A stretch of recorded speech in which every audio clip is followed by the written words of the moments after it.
Hi guys and welcome back. Filming my November favourites is definitely like the most exciting thing ever. We're going to be in December, which means we're going to be in Christmas. Oh my god.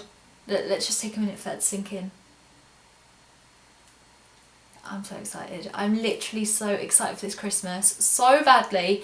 So what I thought I'd do is, again, like all favourite videos, talk you through what I've been loving in the month of November. So I haven't done a favourites video like for the month for so long. I've been really excited to show you what I've been loving this month. There's been a few standout products for me that I really wanted to talk about. So let's get straight into it. It's a little bit different. I want to just talk about a face mask that I've been really liking. This is definitely like a standout product for me for November because it's helped clear my skin so well. I used to have like such bad problems with my skin in particular areas. I used to get quite spotty and I get quite prone to spots like around this area. I think it's because I like touch my face or like if I lean on it at work, things like that. So I do really want to help like to minimize that. So this face mask I've been absolutely loving. So it's Face Tox. They actually sent me one of their 7-day like 7 mask boxes for me to try out. And I literally love it so much. The reason why I like it so much is that you kind of peel off the clay. You can wash it off, but I do like to peel it off sometimes. And you can see how much gunk comes out of it. And I know that's really savage to say, but it's quite satisfying to see that a mask actually works. When you put it on your face, you can feel it like tingle and you can feel it like almost pull things out. So it's not like the best thing for sensitive skin, but if you want a face mask that literally works miracles, this is it. This is literally it. And the best thing with this as well is that you can use like both of these sachets, you mix them together. But I can find that these 2 sachets will do me 2 face masks, so it's even better because I actually get like 14 wears out of the 7-day box. I've written a blog post all about my experience with the Face Tox masks, and I'll literally just leave that above here so you guys can read that, read like my full review of it. But yeah, I really have been enjoying this. I just feel like it's been a long time since I've had a mask that really clarifies my skin, really helps to detox all of the gunk that's inside. It just helps to really pull it out, which is disgusting. But yeah, definitely the Face Tox masks are ones that I really have been loving. And as soon as I'm out of these, I know I'll definitely buy them because using this like habitually week by week basis, it's really beginning, I'm like really beginning to see like a difference in my skin, like the skin tone of it. The actual feel of my skin feels a lot softer and it just doesn't look as disgusting. So yeah, I definitely have been loving these this month. I've used them about 3 times now and yeah, I'm obsessed with them. So if you haven't tried them, go check them out because they are like literally so good. If you haven't seen my video all about the new Rimmel London lipsticks, again, I'll leave that above for you just to click on and you can have a look at that, or you can go to it at the end of this video. But basically, I tried out all of the new swatches of the Rimmel matte lipsticks. This is a brand new collection that they've released for the autumn, and it's basically a line of new matte lipsticks. So I got sent 9 of them to try out, and my overall first impressions wasn't that great of all of them, if I'm being honest with you. Some of them just lacked opacity, some of them just didn't really sit down to like a matte finish that I really want from a matte lipstick, and therefore it's beginning to like deteriorate the actual wear of them. So I'm in 2 minds of whether I actually love the entire range of them. However, there's one particular shade that has been a real standout for me because I've been testing them out because I want to write a blog post all about my experience like a few weeks later to see whether I was actually wrong to judge that first impression or not. So this is the shade 700 Trendsetter, and just look at this. Look at that colour. It's like perfect for the autumn time. It's a really nice warm brown colour while still being quite nude, so you can still wear it for every day. You don't have to be too brave to be able to wear this, which is what I like because I'm not very brave. I say that with like a purpley lipstick on today. I know, hypocrite. But yeah, I feel like everyone could wear this lip shade. It will suit everyone of every colour. And it just kind of looks different on every lip, but I feel like it's so wearable for all. So this is definitely one that I love. I would definitely recommend this particular colour. The rest of the shades, again, like I said, I'm going to keep trying them out. I'm going to let you guys know how I find them. But Trendsetter is one that I really have been gravitating towards out of all of the 9 shades I received. This is the one that I'm picking up every day, putting on for just like a really nice nudie brown like lip that goes so well with like warm eyeshadow looks, which are perfect for this time of year. So Trendsetter is definitely one that I particularly really have been loving this month. I've worn this so many times that I just can't get enough of it. So yeah, if you're looking for a new nude lipstick from the drugstore, these are really, really cheap from Superdrug. You know what you get with Rimmel lipsticks. Often they are such good high quality lipsticks that, yeah, this is definitely a standout lip shade for me this month. So if you haven't tried it, go in, swatch it. But it's gorgeous, literally gorgeous. Recently, I ran out of my Soap & Glory Archery 2-in-1 brow pencil, and ever since it's been out of stock in Boots online that I've just been devastated, and I haven't had the opportunity to go to my nearest Boots for a while. So I've had to search my eyebrow drawer, yes I have a drawer for eyebrows, for a product to take its place until it comes back into stock. And I've actually fallen a little bit back in love with like the pomade products, and I didn't think I would because I dismissed them probably a few months ago when I moved on to using brow gels and then brow pencils because they were too thick, and I found that I couldn't make it work for a really natural brow for me. But anyway, I found this Freedom one by Freedom Makeup, and for me, they make such amazing products that I could not rave more about the Tan Beauty empire. Like I mentioned in my YouTube Made Me Buy It video, the actual ethos of the brand is amazing, and they do such amazing work with bloggers and vloggers that for me they have like an eternal part of my heart. So I've actually tried out, this is the eyebrow pomade and this is in the colour Taupe. The reason why I found that pomades just weren't working for me as well was that the ones in the blonde colour, I found this with the Anastasia one as well as the Freedom one, is that it's just too warm for my eye colour of my eyebrows. Because my hair is becoming a lot more cooler on the blonde spectrum, I keep trying to like wash out all of the warmth out of it because I prefer blondes that are a lot more cooler, kind of more whitey finish instead of like that orangey, not saying it's orange, but you know what I mean, like that warmth, that undertone of warmth, which I just don't particularly like. So I went with the Taupe colour. This has been in my collection for months and I just haven't used it yet. I'm one of those people that bought it because I knew it was a dupe for the Anastasia one and I just didn't use it. So my Anastasia blonde one, A, is too warm for me right now, and B, it's a little dried up because I haven't used it in months, that it's kind of a little bit more stiff. So I needed to like go through the motions of making that more usable. But when I found this, I've fallen back in love with it. I've done my eyebrows with it today. And I kind of feel like I found the knack to actually make it work for my eyebrows, make it look a lot more natural than I had before. And the art of it is really getting in with the spoolie and really brushing out excess. So I really like this, and I like the fact that you can clean it with a concealer and it just makes it look really, really lovely. But you can get that precision and you can get that sharpness on the tail of your brow. So yeah, I really have been loving this, and I've been using this with my Anastasia number 12 brush. So that's the double-ended eyebrow brush with a spoolie, and they just make the perfect pair.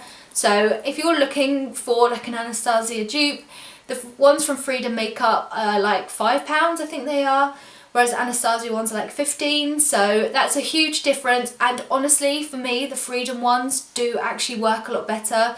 These last me all day, whereas I found the Anastasia ones did slightly wear off. So yeah, this has been really, really amazing, and I'm really pleased that it's made me fall back in love with running out of my old product in November, because I've really been loving this. So thank you Freedom Makeup for making such an amazing dupe of the Anastasia Dip Brow Pomade. So yeah, if you're looking for a cheaper alternative, I couldn't recommend this more. It's absolutely beautiful, and the Taupe is perfect for blondes that have or want to have that cooler undertone in their brows, because sometimes having them too warm just makes them look a little bit too unnatural. So this has got that like greyer undertone, but for me it's just like the perfect colour. There's no real like order to this video. I'm being quite random with the products that I've picked out and put to one side. But this is one that I spoke about in my last video about what products YouTube has actually made me buy. And this is the MAC Studio Fix Powder. So this is the foundation powder. And what I love about this is that it just has helped set my foundation really, really well. And I've been using it just non-stop this month. I picked it up in October.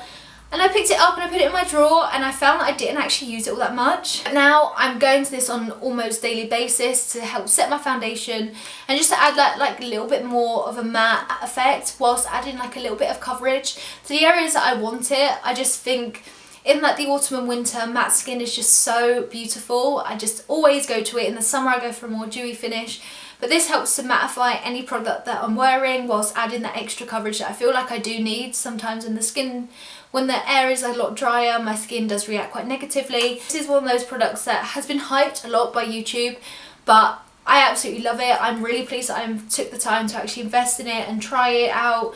And yeah, it's definitely one that I would recommend if you're looking for a non-cakey powder foundation but want extra coverage and you want a more matte finish.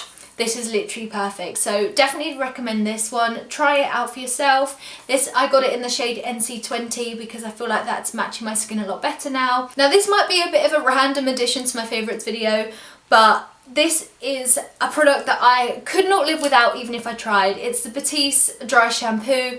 Now I've been trying a few dry shampoos recently. I feel like with the winter time my hair gets so much greasier quickly, and I don't really know why. I feel like that should happen in the summer, but for some reason it's the way that my hair goes in the winter. So I do need dry shampoo quite a lot to help just not only add like grip for styling, but also generally just make it not look greasy whatsoever. And the Batiste one is my standout favourite dry shampoo.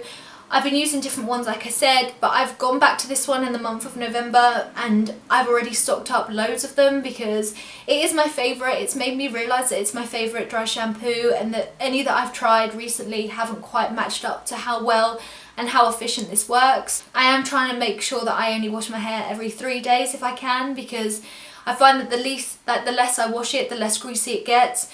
But then again, the winter's just like thrown this like tangent off and it's just making it greasier. So yeah, I love this product, and if you haven't tried the Batiste dry shampoo, definitely try it if you feel like that you need dry shampoo. It's one of those products that I just could not live without. Staying on the theme of hair, this is a product that I have raved about already in a previous video, but in November I'm just like, I love it. Like, I literally love it. So this is the John Frieda Go Blonder. This is the in-shower lightening treatment.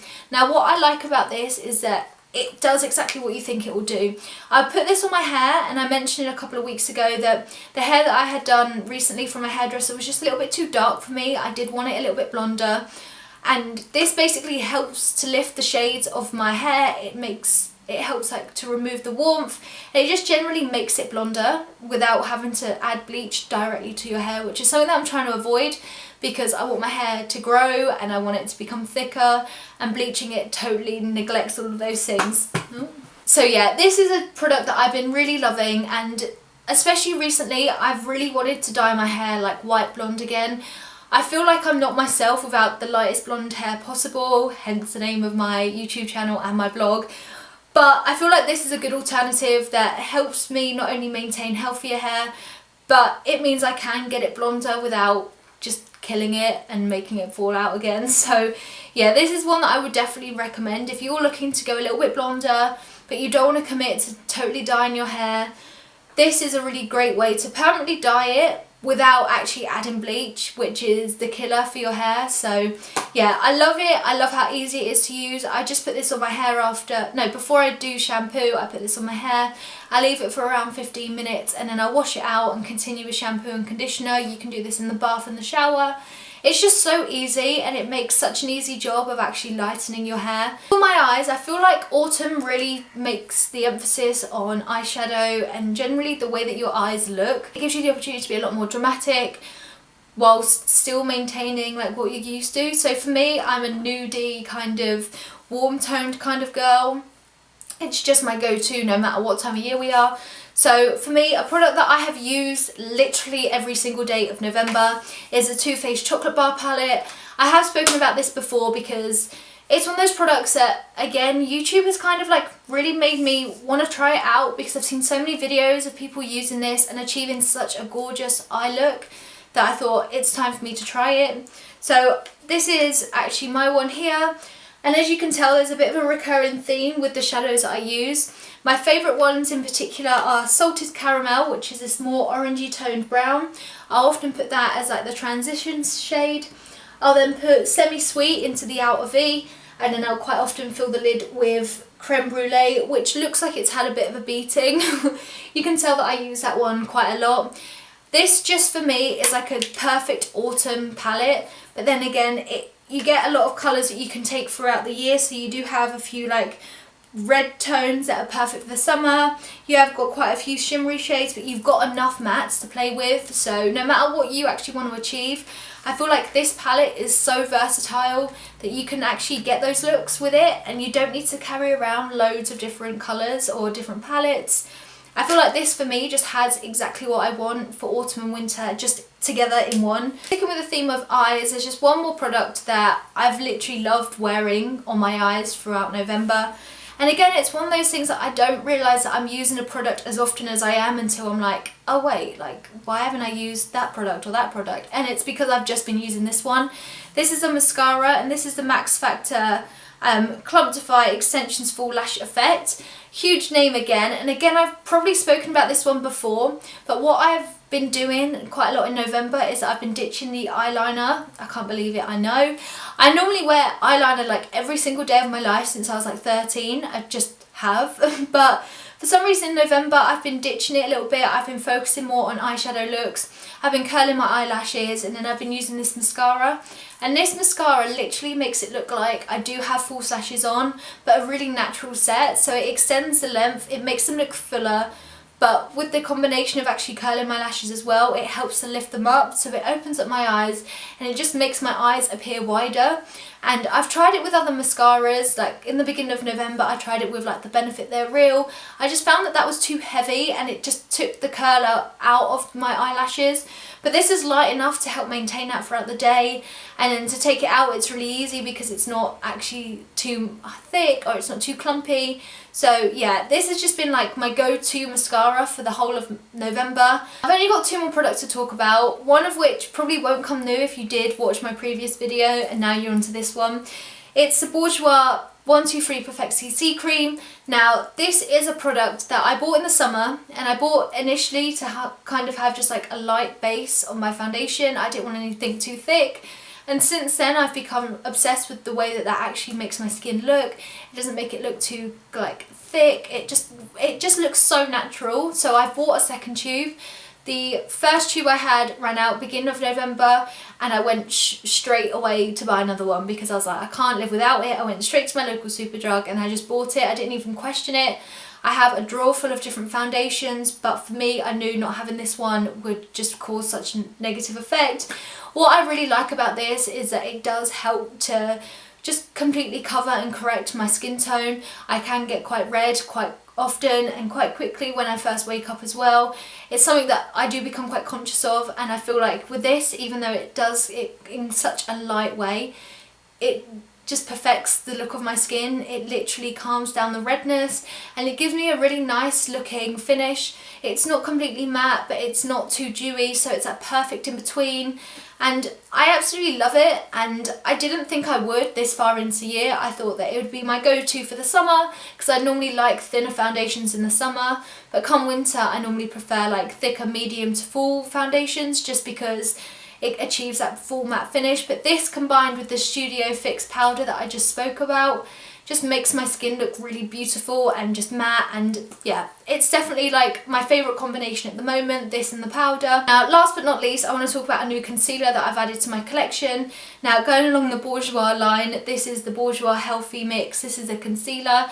Now I absolutely love the foundation, but I was going to repurchase that and then I wanted to get the CC cream instead. So I thought, you know what, I'll try the concealer instead, because hopefully if that combines the benefits of the foundation in a concealer, then I can use that with the CC cream and I've got that perfect combination again. So I've been absolutely loving this. What I do like as well is the application, because you can get right under your eyes with this and you can disperse it quite evenly. I feel like this works really well with the CC cream, kind of blending it together, and they're very similar in colour as well, so it doesn't look too different. It just looks quite streamlined. It doesn't look too thick. Like where I add this in, it doesn't make that particular area of makeup look thicker than the rest. It's just a really nice combination, and I feel like November I've really managed to nail down the base products that work for me at this time of year. So I hope you've enjoyed this video and finding out what my November favourites are. Do let me know if we share any favourites this month, because I'm always really curious to see what kind of products you've been loving. I love this time of the month when you actually see other different favourites videos and you get inspiration from one another to see, oh okay, that might work for my skin type, oh that's a really nice finish, oh that's going to be perfect for the winter. So I absolutely love this, and it's the best way for me to find inspiration on what to try the following month. So do let me know if you've made any favourites videos, or if you've got a particular favourite that you feel like I should try out. Please do let me know, because I love finding out your recommendations and I definitely will try them out.